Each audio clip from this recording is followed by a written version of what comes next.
À chaque fois que je suis intimidé, à chaque fois que ça se passe pas comme je veux, je vois bien que c'est un super entraînement pour apprendre à en avoir vraiment rien à foutre. Parce que je me suis dit, mais j'en ai marre, j'ai pas envie d'être là face à quelqu'un et d'être intimidé, c'est quoi cette connerie?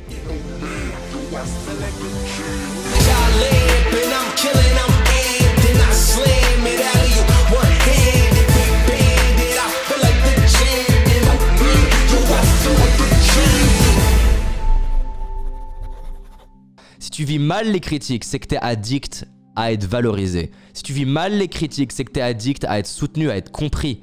Parce qu'en fait, plus t'en as absolument rien à faire, que les autres croient en toi, te reconnaissent, te valorisent, t'aiment, t'apprécient. Plus t'en as rien à faire de ça, plus t'es à l'aise avec les critiques. Donc si tu vis mal les critiques, c'est qu'en fait t'es addict à être valorisé. Je vais vous partager un truc très authentique. Tu vois, quand j'étais à VaynerMedia, VaynerMedia c'est la société de Gary Vee. Et à un moment donné comme ça, quand Gary Vee rentre dans la pièce, j'ai ressenti de l'adrénaline. Je me dis mais qu'est-ce que t'as? J'ai commencé à avoir chaud et je me savais que j'avais un moment comme ça avec lui, en tout petit comité. Et c'était en anglais. J'ai commencé à mettre la pression, de me dire j'espère que je vais être à la hauteur. Et j'ai pris mon calepin, exactement ce calepin. Et j'ai marqué quelque chose sur ce calepin en face de lui. Et ce que j'ai marqué sur ce calepin, c'est les avantages à être critiqué. Parce que je me suis dit, mais j'en ai marre, j'ai pas envie d'être là face à quelqu'un et d'être intimidé, c'est quoi cette connerie? On a à être intimidé par personne sur cette terre, je veux dire, on est unique, il y a personne sur cette terre à nous intimider. Donc ce que je t'invite à faire, liste-moi 30 inconvénients à être soutenu, 30 inconvénients à te valoriser, 30 inconvénients à qu'on croit en toi.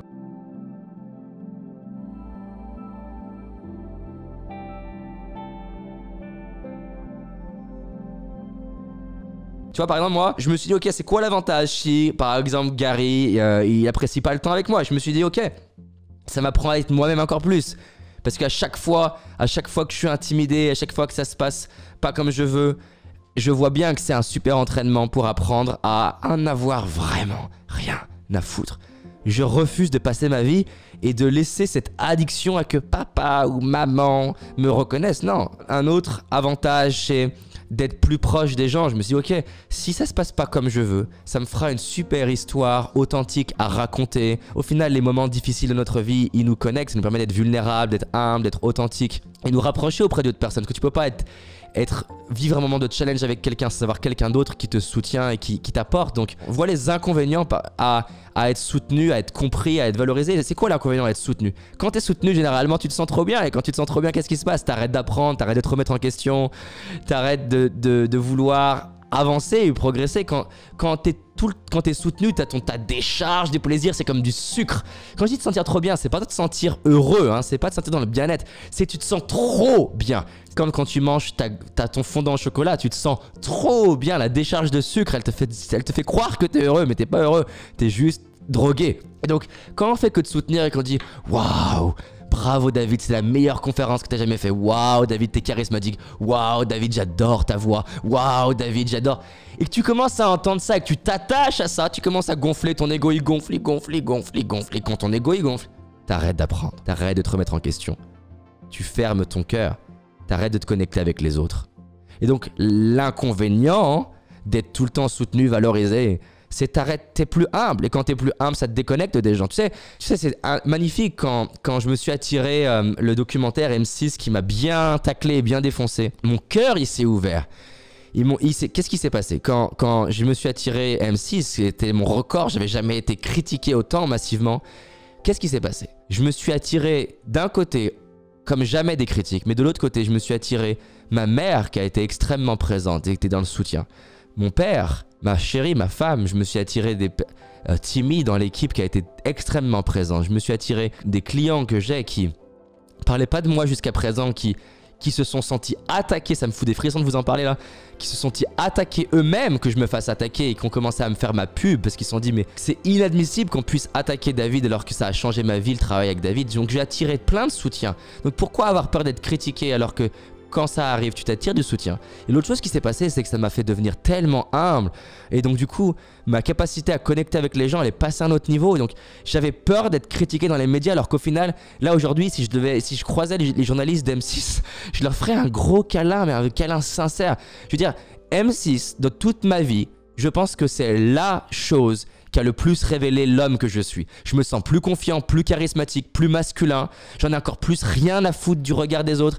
Ça m'a connecté avec des gens que j'aime encore plus. Ça m'a attiré une vague, je vous garantis, une vague d'entrepreneurs qui ont investi dans du coaching individuel, qui ont investi dans mon mastermind. Je leur ai dit, mais pourquoi moi? Pourquoi tu viens aujourd'hui? Ils m'ont dit, j'ai vu le documentaire, et j'ai vu comment tu t'es relevé, et j'ai vu comment tu as avancé. Tu m'inspires, je sais pas si je me serais relevé comme toi. Waouh! Et ça me montre un truc de dingue. Ils m'ont dit, tu vois, David, ce que ça me montre, ta vie n'est pas définie par ce qui t'arrive. Ta vie est définie par ce que t'en fais. Être critiqué, c'est le plus beau cadeau qui puisse t'arriver pour te libérer une bonne fois pour toutes. Parce que si ça t'affecte les critiques, c'est que quelque part, t'es pas à l'aise avec cette partie-là de toi. Je veux dire, moi aujourd'hui, mon amour pour il est passé à un autre niveau. J'en ai encore plus rien à faire. Je veux créer une communauté de gens qui ont faim, de gens qui veulent se bouger, de gens qui sont à la recherche de la vérité et pas à la recherche de ce qui est confortable, à la recherche de passer à l'action et pas juste regarder des vidéos ou regarder des lives, à la recherche de transformer leur vie. Je veux dire,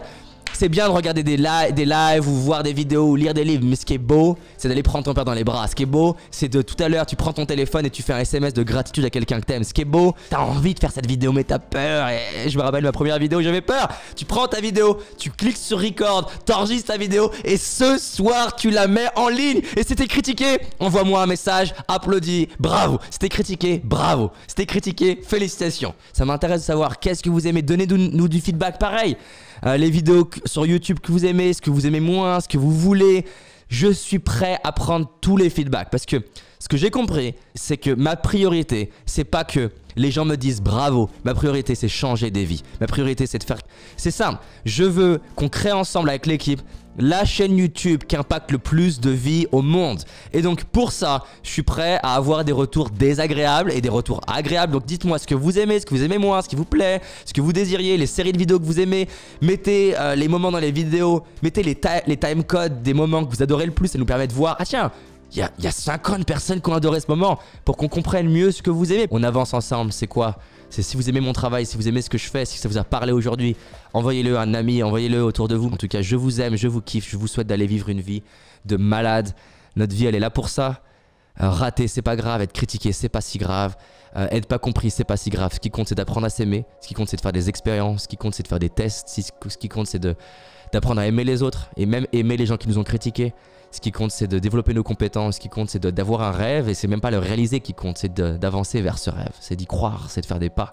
Et quand tu fais des pas vers ce rêve, ben, tu te révèles, tu grandis, tu rencontres des gens. Et c'est ça qui est le plus beau. Le plus beau, c'est pas l'argent que tu as sur le compte en banque ou les gens, enfin, ou le fait que les gens trouvent que tu as réussi. Le plus beau, c'est qui tu deviens dans le processus d'aller vers tes rêves. Et le plus beau, c'est avec qui tu réalises ces rêves-là.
Si t'as envie d'aller plus loin, j'ai réalisé une vidéo qui s'appelle les 5 erreurs que la majorité d'entre nous font et qui va nous causer l'échec de nos projets, nos rêves et notre réussite.